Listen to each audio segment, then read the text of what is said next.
technology that's kind of being made available allows you to do things that in the existing financial services ecosystem are really just not possible. I could send either of you a full Bitcoin right now, and it would take like what? Let's see it. Let's see how it works. Just shoot me a quick full Bitcoin. Let's see. Let's see. Let the audience see how that works real quick.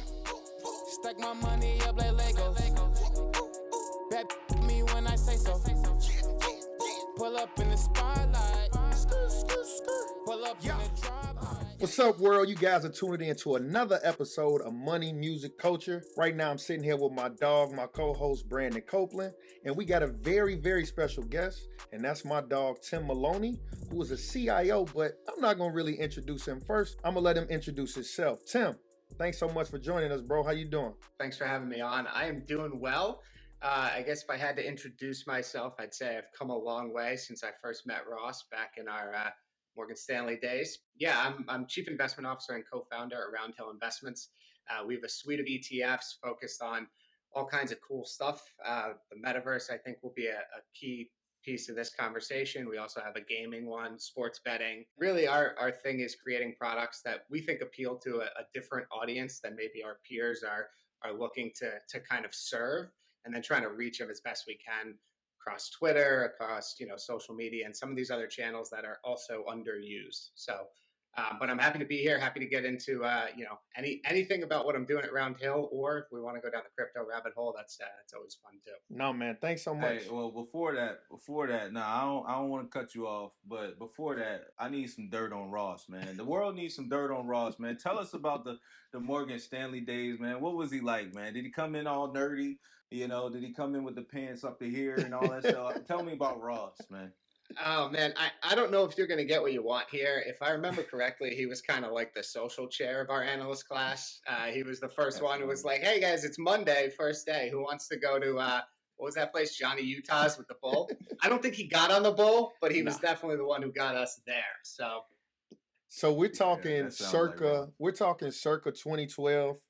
All of us was extremely rough around the edges. Damn, that's 10 years ago. So extremely rough around the edges. None of us knew what we were doing. But as you can see, a few of us stuck with it, and that being my dog, Tim. And so just to even bag it up, right? Like one of the things I always tell a person when they have no idea about investing, one of the things I always tell them is like, look, when you first start investing, the very first thing you should probably do, right, is obviously open a brokerage account. But after that, is buy an ETF.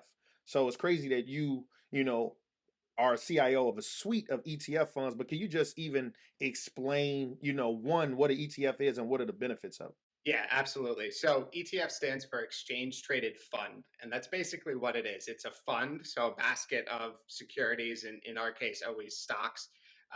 You can make them global in nature. So our ETFs own stocks listed in the US, but also all over the world, which is kind of an added benefit because if you're a US investor, you can't buy those. And really, we manage the fund for you, and it trades on an exchange like a stock. So if you want to invest, you buy it, you can hold it. We're going to rebalance it, reconstitute. New names will come in, old names will go out.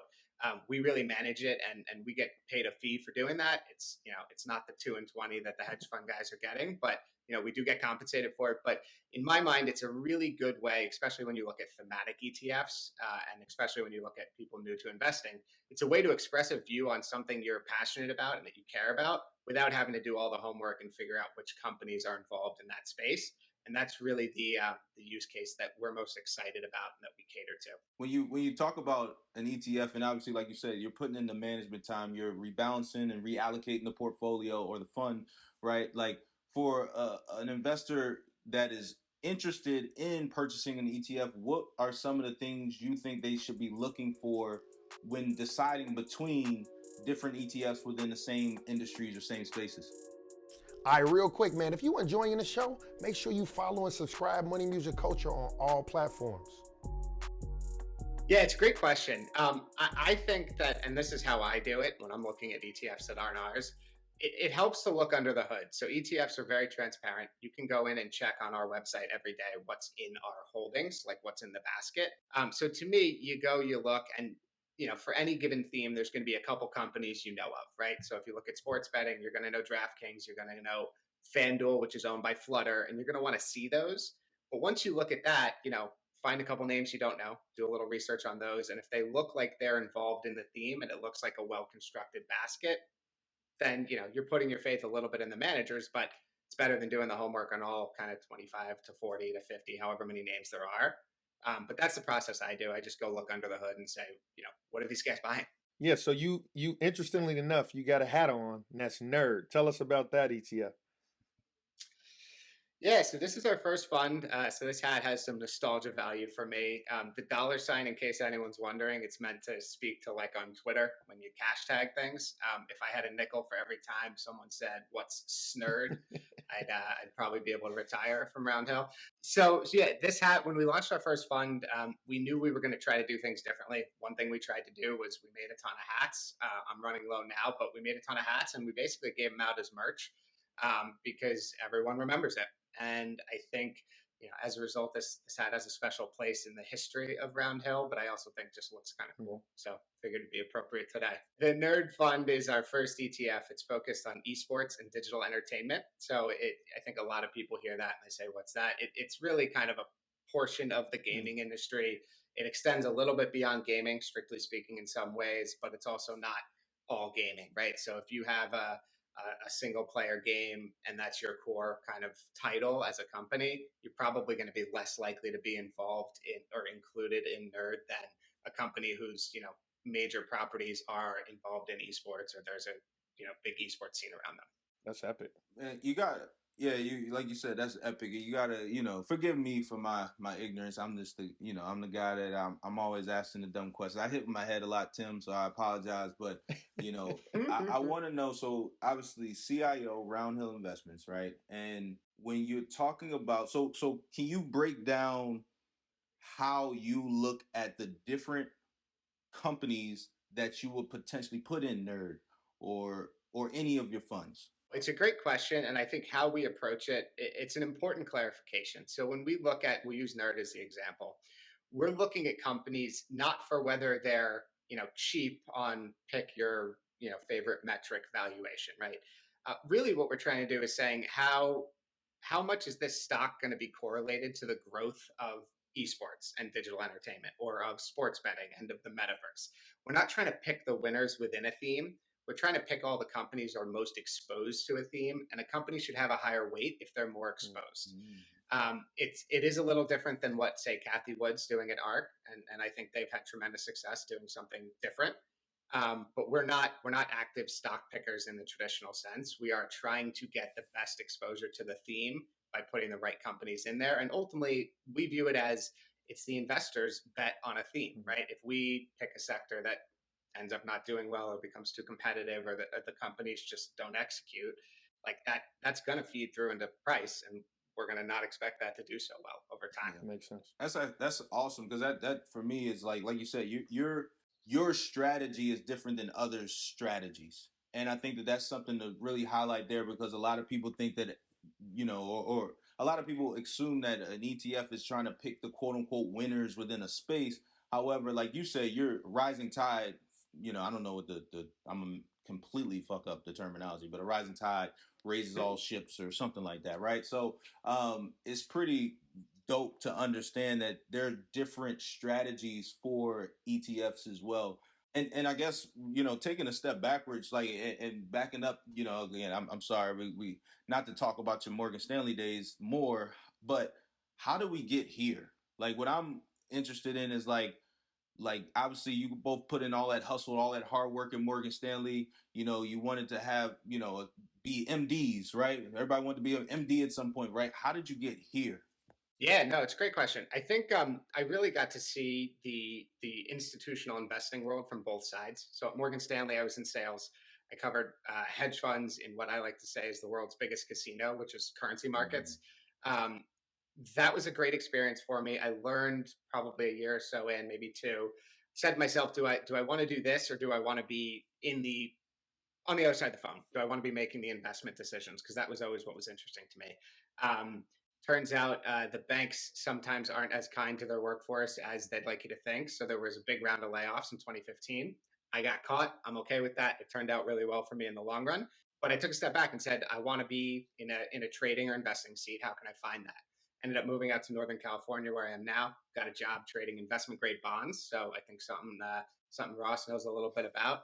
Maybe we're equal in knowledge now. When I started, though, he knew a lot more than I did. Did that for a couple of years. And really, my biggest takeaway was the financial services industry, as you look at it, it's for the, I don't want to just say the wealthy because a lot of them are institutions, but it's for the big players, right? It's large size transactions, and really that's where the industry does pretty well. And I think there's some problems with it, but that's who the industry serves well. But I really felt like the average investor, the average kind of person out there opening now a Robinhood, but at the time whatever the best marketed app was, there really wasn't anyone focused on them. And to me, like, we can make the message like as altruistic as we want, and that was a part of it, but that was just an opportunity, right? If everyone else is like building these business models around institutions and then accidentally sometimes it works for the self-directed investor, like why not just try and cater to that audience altogether? And that's kind of what we've done. So really I would say that my two experiences prior to Roundhill almost taught me what not to do in a way, and that's nothing against those experiences. But it showed me that there was an opportunity, and I think, frankly, crypto was a big part of this in 2017, right before we started the business.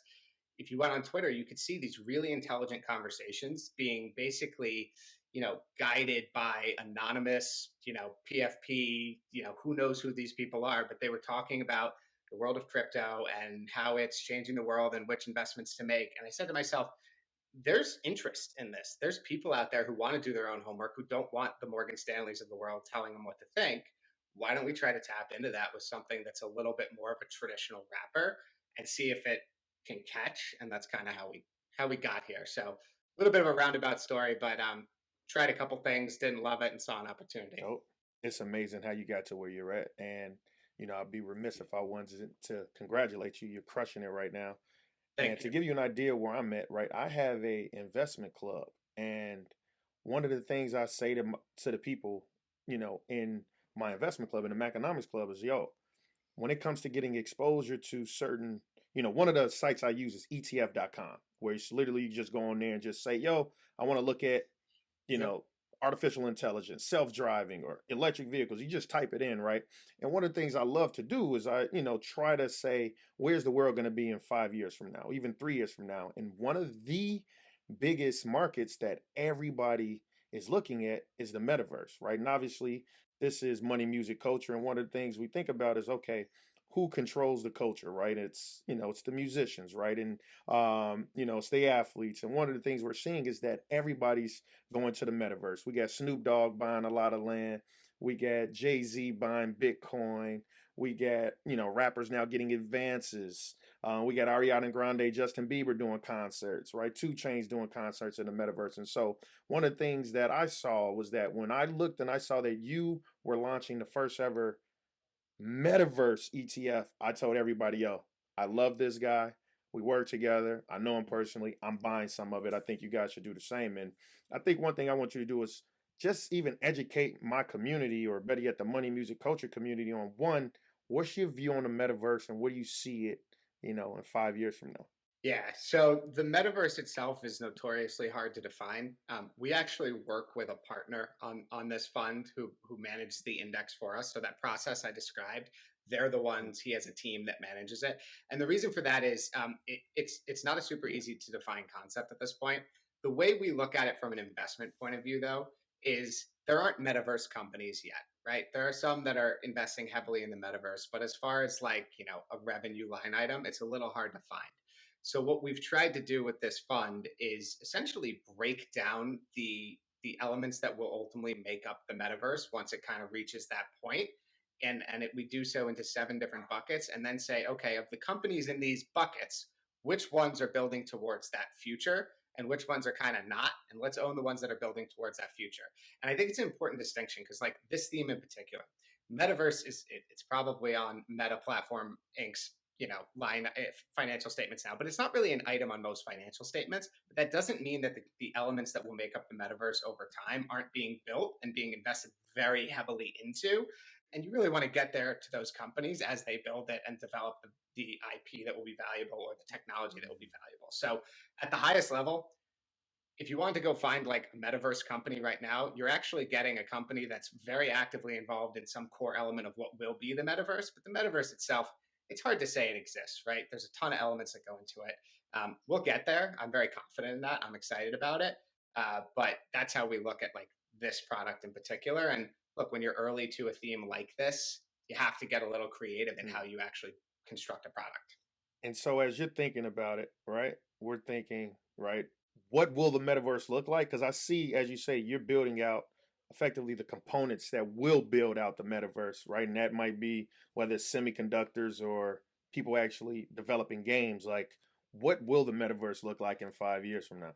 It's a great question. I don't think anyone knows, but I can give what I think the state is now and how we get there. So I think the most tangible manifestation of the metaverse, in my mind, is video games. So you look at something like Fortnite. Sure, it's a video game. People drop in 100 at a time, and they essentially compete in a battle royale. There's also concerts that take place in Fortnite, and if you're going to a concert in essentially a virtual world, that's a very metaverse-esque activity. And that's really I think the most tangible building blocks right now. You mentioned semiconductors. It takes a tremendous amount of sort of technology to power these persistent worlds where more than a few people can kind of be concurrently. So that's a big piece of it. I think we'll talk a little bit about crypto later, I'm sure, but the financial infrastructure is going to be an incredibly important piece of this, right? It's not going to get built if there can't be kind of financial pathways going through it. That's another place. But I think the best example that is live now is probably video games and what you're seeing in some of these, more than a game type platforms. That's dope. Yeah, that's epic. Love it. Because I'm actually invested in a company that's creating a video game right now, and partnered with Meta and NFL owners and LeBron and Drake and all these folks to continue to help build it and flesh it out. So when you talk about video games and that being one of the first real proof of concept, so to speak, it gets me excited. You know what I'm saying? It makes me feel good, right? But like, all right, so and not to make you the metaverse expert here and have to answer all the questions about metaverse and explain it all, but so Facebook changed their name to Meta, right? And they created the metaverse. But what makes them so special to own it all, right? Is it simply just a popularity thing, or could us together right now create the nerdverse? Like I just want to kind of dive in there a bit. Yep. So I think there'll be a lot of people who watch this and have very strong opinions. I think that a company like Facebook being involved in the metaverse is important and good for a lot of reasons and problematic for others, right? On the good, there's a lot of investment that needs to be made for this to exist. And for those investments to be made, there needs to be a financial incentive. I think that's something we can all hopefully agree on, right? Now, the other side of it is no one who cares about the metaverse wants one party having too terribly much control, because it's sort of antithetical to what is being built, right? It's supposed to be this, and I think, again, this is kind of where you end up in crypto, but it should be somewhat decentralized. There should be no one party that exerts too much control over it, because the reality is if that happens, it's not a great outcome, but also people can just leave. People don't have to be a part of Meta Platforms Inc.'s metaverse if they don't want to. And I think that companies will realize over time that the more they make their offering kind of interoperable with other offerings, the better off they're going to be, because people like choice. People inherently want choice. So there's the private companies investing in the space. There's potentially governments investing in the space and the underlying technologies. I think what's happening in cryptocurrencies in a sort of decentralized way might be the most interesting kind of most interesting place to look if you want to understand what's going on. And if you want to invest, again, we can't offer an ETF with it because the regulators won't let us. We'd love to. But I think that's like this almost decentralized effort to build things without formal organizational structures. That to me is really cool. You just teed me up.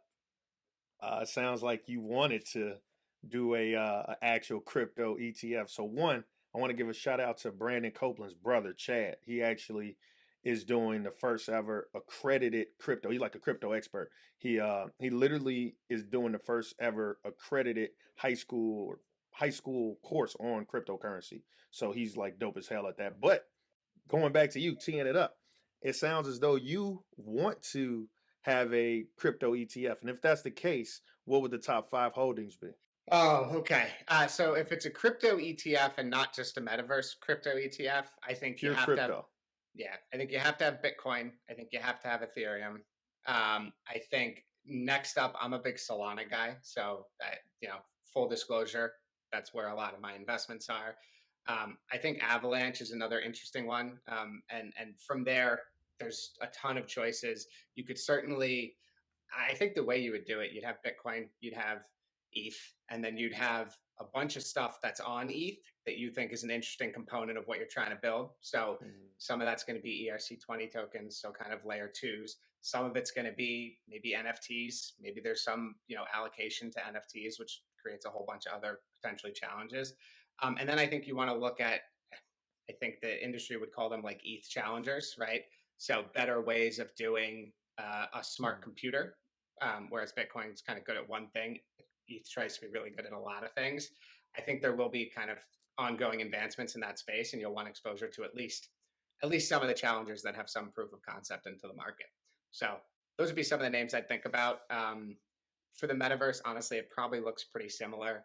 Maybe Bitcoin gets a little less allocation because you can't do as much with it, but that's kind of how I'd think about it. I like that. Avalanche. That's the one I'm not familiar with, so I'm gonna definitely do a little due diligence. Yeah, check it out. As you probably know from previous due diligence, you start down the rabbit hole, and then all of a sudden it's like 3 months later, and you haven't shaved or showered, and it's the whole thing. So Yeah, no, I could only imagine. Research at your own risk. So when you look at, exactly. I got the opportunity to hear someone speak yesterday actually about cryptocurrency, but also just blockchain technology and Bitcoin being a storage of value, right? A store of value, so to speak, right? But you got, and you have metaverse, you have blockchain tech, you got cryptocurrency. What excites you the most, or is there any ranking in your mind? Yeah, so I think starting in almost reverse order, I think blockchain technology itself, if you just look at the core components, it's essentially just a database. So setting aside the components of decentralization and that stuff, which is where it becomes interesting. I mean, a lot of it's really just a worse database in some people's minds, a better database in the sense that it's not owned by any one person, it's censorship resistant, all of that. So the blockchain itself, I think, is just a database. So I think that's the least. I view the metaverse and the portion of the metaverse that's related to crypto as a subset of broader crypto. And I think crypto is the most interesting to me from a zoomed out lens because of the number of things you can solve with cryptocurrencies. And I think that, there'll probably be some place for regulation, and that's fine. Most, Bitcoin maxis don't like that. But the reality is the technology that's kind of being made available allows you to do things that in the existing financial services ecosystem are really just not possible. And that to me is incredibly interesting. And whether they're not possible because of existing infrastructure and/or regulation and/or there's a ton of reasons, um, you kind of open up this Pandora's box of what is currently being done in an efficient way that could be done more efficiently on the blockchain. And like, it's basically everything in my mind. And there will be lots of problems that come up as we move towards that future, but it will eventually be probably everything, right? I could send either of you, a full Bitcoin right now, and it would take like what, 5 minutes, maybe Let's maybe see it. less. Let's And see how all it works. Just shoot me a quick full Bitcoin. Let's see. Let's see. Let the audience see how that works real quick. Okay, all right. I should have used something with a lower denomination or like anyway. The point is, I'm not sending you a whole Bitcoin right now, but you could, right? And I think that's really cool. Whereas if we tried to go through the banking system, I'd need your bank information. I'd need to add it to my bank as a payee. Just having those banks requires all this KYC and compliance checks. They got to make sure you're not financing terrorism and all this stuff. And again, some of that stuff's there for good reasons, but it creates an incredibly frictioned ecosystem. And I think a lot of that's going to get replaced.